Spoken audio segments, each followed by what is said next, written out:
From longitude to latitude, on the mighty open oceans, or the fury of the Great Lakes, they've sunk to the lowest depths, or burned on top of the waves. These treasures on the open waters are now tragedies at sea.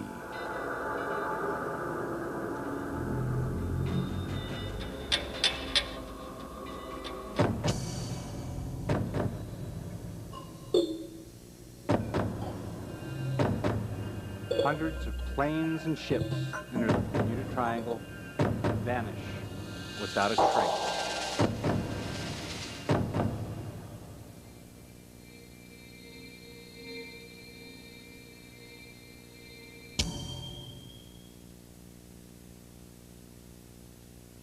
Hello and welcome to Tragedies at Sea. I'm Mickey Hansen.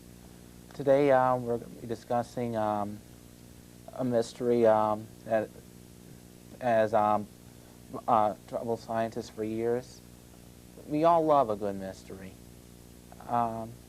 You might have a book from Sherlock Holmes at your library, or maybe you like real-life mysteries like the disappearance of Jimmy Hoffa and Amelia Earhart. But today we're going to be discussing probably the most well-known areas concerning disappearances, and that is, of course, the Bermuda Triangle. Since we just had Halloween, I thought this would be perfect for our next show. Christopher Columbus had went through this area a decade after his supposed discovery of America. While going through the area, everything went nice and smooth. Then all of a sudden, he saw fireballs shooting through the air. He had no way of being able to explain what they were. Some say it was UFOs, some say it was comets, but no one really knows. This incident was what started the Bermuda Triangle. Today I'm going to be discussing hopefully four ships that have been lost in this area, and maybe even a couple airplanes. The four ships I'll be discussing will be the Cyclops, the Mary Sulphur Queen, the Mary Celeste, and the Ellen Austin. First, I'll be discussing the Cyclops, the most ugly ship I've ever seen, but at the same time the most fascinating. On March 4th, 1918, the ship left Barbados, Brazil for Baltimore, Maryland. The naval vessel was a coiler or a supply ship. Her captain was a George W. Worley, who was just as strange as the ship he commanded. He always came on deck wearing thermal underwear and a derby hat. He would punish his people for insubordination by making them run on the hot deck and pouring seawater on their feet. The ship never made it to Baltimore. There was some talk that the ship, so disgusted with the captain, might have mutinied. Not only were the regular crewmen on board, but there were also some naval officers that were not naval, but naval soldiers that were being court-martialed for murdering an army sailor, and also some civilians. Was it possible that these men mutinied, taken the ship, and took the ship to some unknown island, like Christian Fletcher did with the Bounty 4 centuries ago?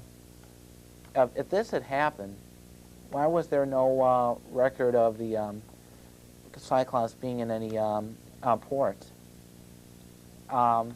There was some talk that Captain Worley had turned it over to his native country, Germany. We were at the final stages of World War I at the time, and there was some talk that Captain Worley double-crossed the U.S. Navy and brought the Cyclops into a German port. But after the war, there were no known records of the Cyclops arriving in port. There was some talk that a storm overwhelmed it. But if that was the case, why was there no debris, no physical evidence of it ever going down? What in the world happened to the Cyclops complement of 301 people? To this day, the mystery remains a mystery. Now for the Mary Sulphur Queen. On February 2nd, 1963, the 523 T2 tanker set sail for the Gulf of Mexico to arrive in Norfolk, Virginia. She never arrived. Her cargo consisted of molten sulfur maintained at a constant 307 degrees Fahrenheit in her 7,000-ton hold. By February 6th, the vessel was reported missing. For days, there was an intense search on the part of the U.S. Coast Guard. Aside from some life jackets, that weren't even confirmed to be associated with the Mary Sulphur Queen, and part of a board, which ironically landed not far from then President Richard Nixon's vacation home. It had RINE sulfur QU, and it showed some evidence of being singed.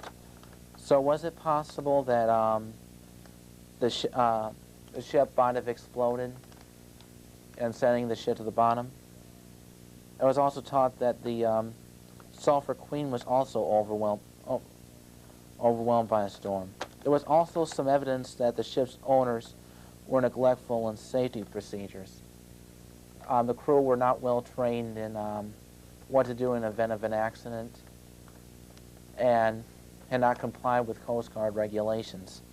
Could the sulfur on board have ignited and doomed the ship? These and many other explanations seems to solve the Queen's disappearance. But if so, why was so little debris found? Why wasn't an explosion heard? Why were no bodies found? Just another mystery associated with the Bermuda Triangle. The Mary Celeste, instead of vanishing, was found adrift in the Azores, completely abandoned. Found in 1872 by the Dea Grata, was surprised by the ship's condition. Her cargo was found intact and her sails were set. The food and water were almost untouched, but her 10 people were gone. The sextant was gone, but money, pipes, personal possessions, and even the ship's log were still there. Theories ranged from a mutiny to a supposed threatened explosion. Mutiny was quickly dismissed due to paint on the ship being mistaken for blood, but historians are not willing to completely rule out the possibility. Attack by pirates is a strong possibility. At this period of time, pirates would go to a ship and then aboard it and then raid it and take cargo, passengers, and what have you. But if that was the case, why was the Mary Celeste left untouched? There was also talk. There was also no evidence of struggle being on board the ship, and there was also some talk that a plague hit the ship. That all the crew got ill and died. Not exactly a believable theory, but one that has been advanced. The vessel was later run aground in an attempted insurance scam, but fortunately was not successful. What on earth could have happened?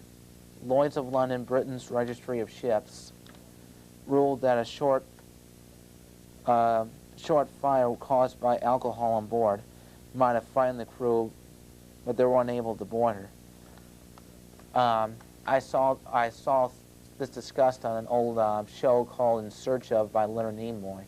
He talked about how they saw what looked like smoke coming out, and in a state of panic, they grabbed all the charts they could, boarded the boat and then left. But then the fire, of course, never occurred. But where was the launch then, if that was the case? Mary Celeste is just another mystery of the Bermuda Triangle. Lastly, I'd like to discuss the Ellen Austin. While in the vicinity of the Azores, the Austin encountered a strange schooner. It was in good shape, but also appeared to be abandoned. When the captain and the crew boarded, there was no log, no indication of any indication of the ship's name, and there were no reported lost ships in the area. Shocked but happy about his good fortune, the captain left his first mate and some other crewmen in charge of the mysterious vessel. Under maritime law, anything abandoned on the high sea belongs to the person who finds it. So legally, it belonged to the captain of the Austin. The two ships set sail for port. All of a sudden, a storm comes out of nowhere and causes the Austin's days to find the crew's vessel. But after those days, the mysterious vessel was found, but no sign of the crew was found. The log was gone. All the food was all touched, just as though they just simply vanished. The captain tried to get some crewmen to go on board again. Understandably, they're a little hesitant, but through some coaxing, he got them to get into board the schooner, and once again they set sail for port. Everything went smoothly for a few days, and then they encountered another violent storm. This one even worse than the last. Both ships were buffeted for days on end. The storm finally subsided, but the mysterious schooner had completely vanished, along with 1/3 of the Ellen Austin's crew.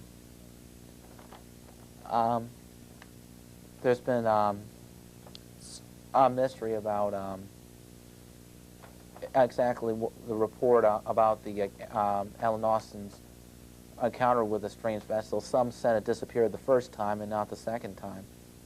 Others thought it was a crackpot and that it had never occurred.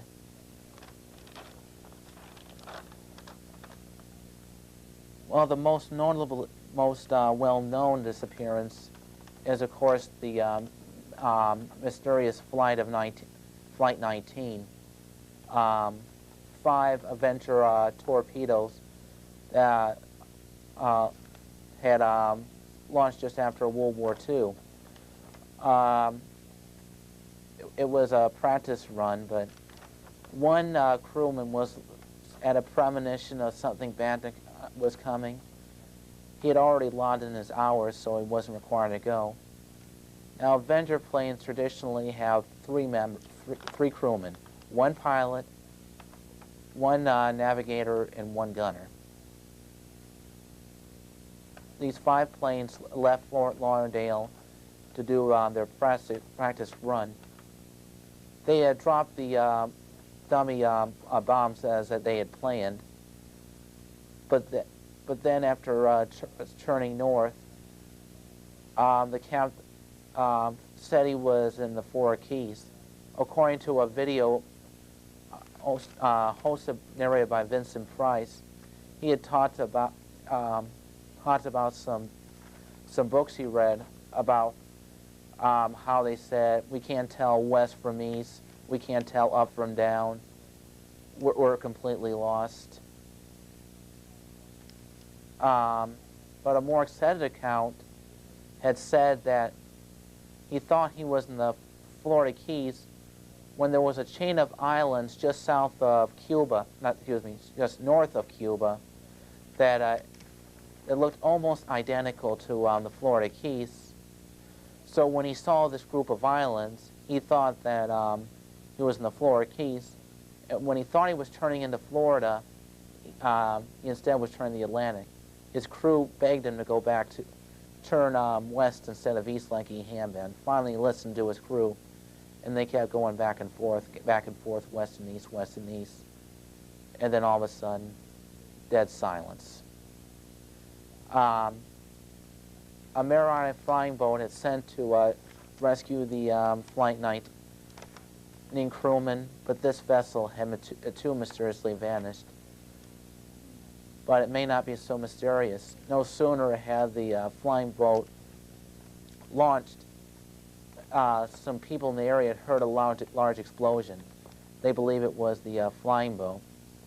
On Unsolved Mysteries, there was some talk about Flight 19 and how one person had developed a theory about what happened to the flight, and he had believed he had found one of the lost Avenger planes.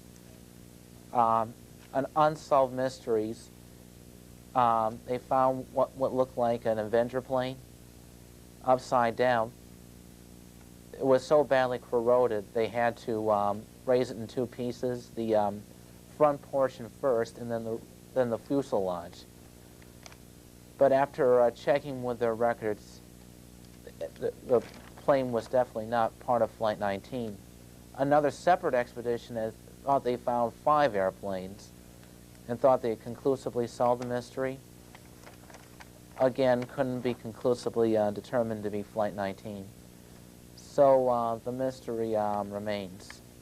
What other planes doing? Ships doing? Well, I think I'll just go ahead and go with the supposed theories that involve the triangle. They range from plausible to bizarre. There's some talk that the lost city of Atlantis might be in the triangle. For those of you who may not be familiar with this story, Plato discusses a civilization advanced for their time that was submerged by a huge tidal wave. No one is sure whether it's true or not, but as bizarre as this sounds, there's been some talk that a ray beam came out of the city and brought the planes and the ships to their dooms. Not likely, but who knows? And you've heard these shows about alien kidnappings, how I was examined by an alien and all this other stuff. Well, alien kidnappings have been associated a lot with the Bermuda Triangle. How they think the ships and the planes have entered or somehow beamed up like the Starship Enterprise, or was simply went right into the was simply taken up by the alien. Another bizarre theory, I admit, but with the Bermuda Triangle, you can't rule out any theories. One theory I think is more likely is a gas comes out of the this area, causing a big suction. Anything that's in this area is brought right down. On the another possibility that's been advanced was by Christopher Columbus, who believed that large sea monsters would come out of nowhere and bring him down. Now, this is one theory I definitely have reservations about. But since we only know 10% of the world's oceans, we can only speculate about the theory. Sea monsters have been around since the 14th century, when people had access to trades, and they want to have exclusive access to those trade routes. So they would come up with these bizarre theories about sea serpents, krakens, and what have you, that would take the ship. And superstitious as they are, end up believing those theories. But I like to point out to people that the supposed giant squid that everybody thought was a myth actually turns out to be real.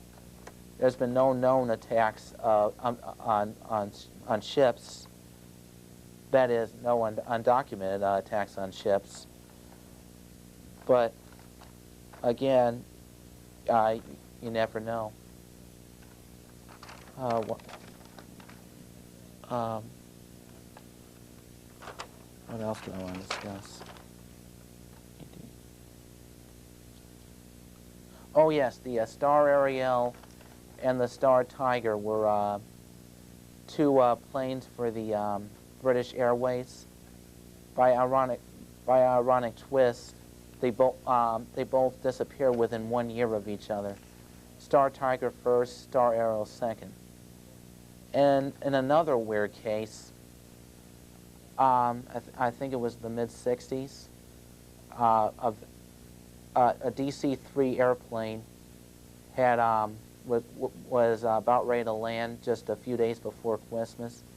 You could hear them sing, "We wish you a Merry Christmas, we wish you a Merry Christmas." But right when they were singing that song, there was dead silence. And a large search never produced anything.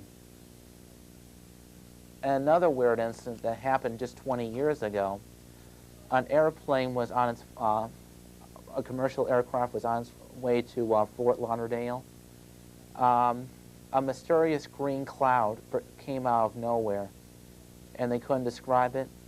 And the people at the airport noticed that the plane had mysteriously vanished. And they tried in vain to get it back on the radar, but so far, no luck. 5 minutes later, they were back on the radar. They had landed, but the mysterious thing was, excuse me, I meant disappeared for 10 minutes. I said 5, but it was 10. When they arrived in airport, all their watches were 10 minutes slow. Another mystery for the Bermuda Triangle. There was another thing associated with the Bermuda Triangle that didn't involve a disappearance. A person was towing a ship to port. It was a fishing vessel. Well, the ship had completely vanished, and yet the rope towing it was still taut, and they couldn't explain it. And finally, they noticed their ship was going to be towed in unless they caught the line, which they did. Another mystery associated with the Bermuda Triangle was what was known as the Philadelphia Project, where they tended to come up with kind of a cloaking device, make a ship turn invisible. Einstein, it was one of Einstein's theories where you could envelop a ship in a magnetic field, it would completely disappear. Well, it was a complete success, and after the magnetic field disappeared, everybody was cheering. But then all of a sudden, the ship disappeared again, and then reappeared with the people having ill effects. Well, I'd like to thank you for watching Tragedies at Sea, and I'd like you to look forward to my next show, which will be on the attack on Pearl Harbor in general, and the USS Arizona in particular. I'm hoping to also have some sailors who were there who lived through the experience. Beginning on the first Thursday of February on 10 a.m. I will. This is after the Pearl Harbor special, which will be during the month of December. On the first Thursday of February and the first Thursday of every month thereafter, I'll be doing a live viewer call-in, again called Tragedies at Sea, where you'll have your opportunity to ask me questions or make comments about ships you've seen me do specials on. Either a question or maybe you say you agree or disagree with a theory that happened at events. I would encourage you to watch it. It's going to be on the RMS Titanic. Before watching either the Pearl Harbor show or the special on the Titanic, I would encourage you to read on both Pearl Harbor and on the Titanic. This way, when we do the Live Your Call-In show, we can have a discussion on the Bermuda Triangle, the Pearl Harbor, the Titanic, and any other sea disasters that have happened over the years. Thank you for watching Tragedies at Sea, and I look forward to you watching me on Pearl Harbor and on the new Live Your Call-In show.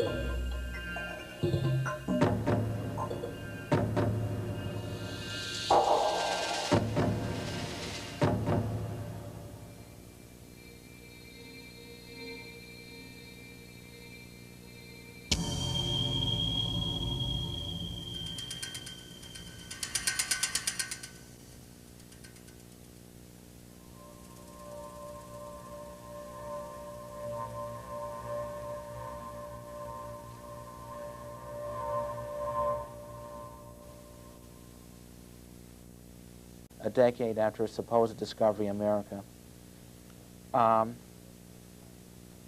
While going through the area, everything went nice and smooth. Then all of a sudden, he saw fireballs shooting through the air. He had no way of being able to explain what they were. Some say it was UFOs, some say it was comets, but no one really knows. This incident was what started the Bermuda Triangle. Today I'm going to be discussing hopefully four ships that have been lost in this area, and maybe even a couple airplanes. The four ships I'll be discussing will be the Cyclops, the Mary Sulphur Queen, the Mary Celeste, and the Ellen Austin. First, there was some talk that the ship so disgusted with the captain might have mutinied. Not only were the regular crewmen on board, but there were also some naval officers that were not naval, but naval soldiers that were being court-martialed for murdering an Army sailor, and also some civilians. Was it possible that these men mutinied, taken the ship, and took the ship to some unknown island, like Christian Fletcher did with the Bounty 4 centuries ago? If this had happened, why was there no record of the Cyclops being in any... From longitude to latitude, on the mighty open oceans, or the fury of the Great Lakes, they've sunk to the lowest depths, or burned on top of the waves. These treasures on the open waters are now tragedies at sea.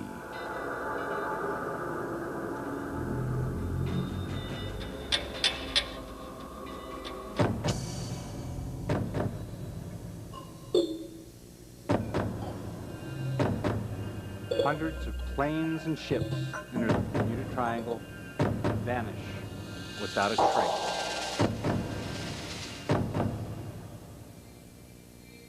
I'll be discussing the Cyclops, the most ugly ship I've ever seen, but at the same time the most fascinating.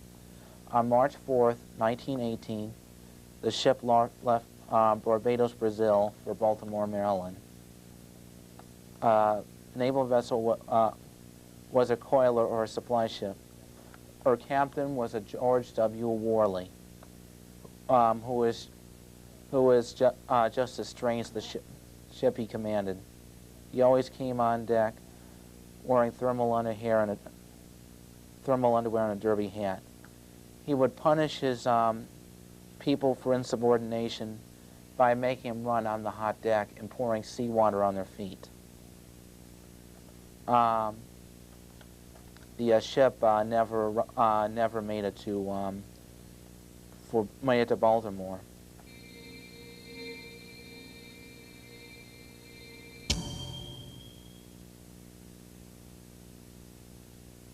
Hello and welcome to Tragedies at Sea. I'm Mickey Hansen. Today we're going to be discussing a mystery that, as troubled scientists for years. We all love a good mystery. You might have a book from Sherlock Holmes at your library, or maybe you like real-life mysteries like the disappearance of Jimmy Hoffa and Amelia Earhart. But today we're going to be discussing probably the most well-known areas concerning disappearances, and that is, of course, the Bermuda Triangle. Since we just had Halloween, I thought this would be perfect for our next show. Christopher Columbus had went through this area